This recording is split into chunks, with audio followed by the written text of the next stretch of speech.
বিবাহের ক্ষেত্রে মেয়ে যদি ছেলের থেকে বড় হয় তাকে বিবাহ করা যাবে?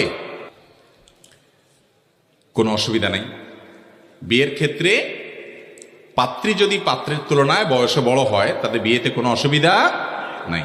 সচরাচর বা সাধারণ সমবয়সী বা বয়সে একটু ছোট এইরকম মানুষগুলো বিবাহ করাই হলো আদাহ, এবং এটাই হলো নিয়ম।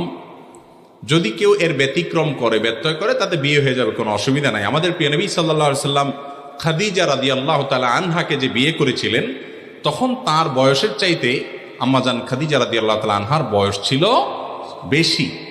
অতএব সেখান থেকে বোঝা যায় নিজের চাইতে বা পাত্রের চাইতে পাত্রীর বয়স বেশি হলে বিয়েতে কোনো অসুবিধা নাই। এসব বিষয়গুলোকে আমরা অনেক সময় অনেক বড় করে দেখি। এত বড় বিষয় না।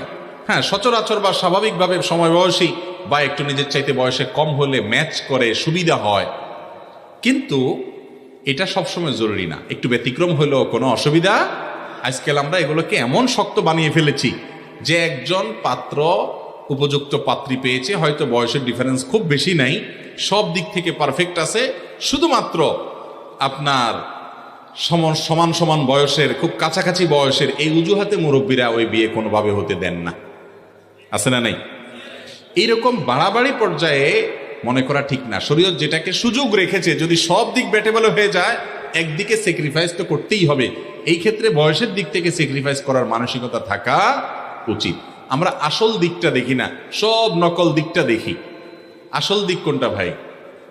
আসল দিক হলো পাত্র হোক আর পাত্রী হোক আর তার দিনদারি, তার মনুষ্যত্ব, তার মানবিক গুণাবলী, সে আল্লাহকে চিনে কিনা, আল্লাহর সাথে তার কানেকশনটা, লেভেলটা কিরকম, সে মুত্তাকি কিনা, পরহেজগার কিনা, তার খুঁটাটা কোরআন হাদিসে বাঁধা আছে কিনা।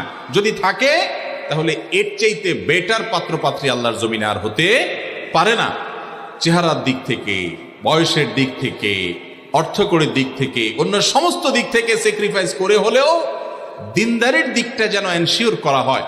নবীজি সাল্লাল্লাহু আলাইহি সাল্লাম আমাদেরকে ওসিয়ত করে গেছেন, ফাজফার বিজাতিদ দ্বীন, তুমি দিনদারিতা দেখে বিয়ে করবা, এই দিকটা দেখে বিয়ে করে জেতার চেষ্টা করবা, তাহলে তুমি সুখী হতে পারবা। আজ আমাদের কাছে এটা হলো সবচাইতে গৌণ। আমাদের কাছে এখন হলো মেয়ের বাপরা চায় একটা টাকার বস্তার সাথে বিয়ে দিতে, আর ছেলের বাপ মারা চায়, ছেলের বাপ মারা চায় কি একটা ময়দার বস্তার সাথে বিয়ে দিতে। ভালো বলস, ভালো বলস। ছেলের বাপ মা চায় টাকার বস্তা, আর মেয়ের বাপ মা চায় ময়দার বস্তা, অর্থাৎ রূপ লাবণ্য, বাহ্যিক সৌন্দর্য। ভাইরে, এগুলো চলে যায়, থাকে না।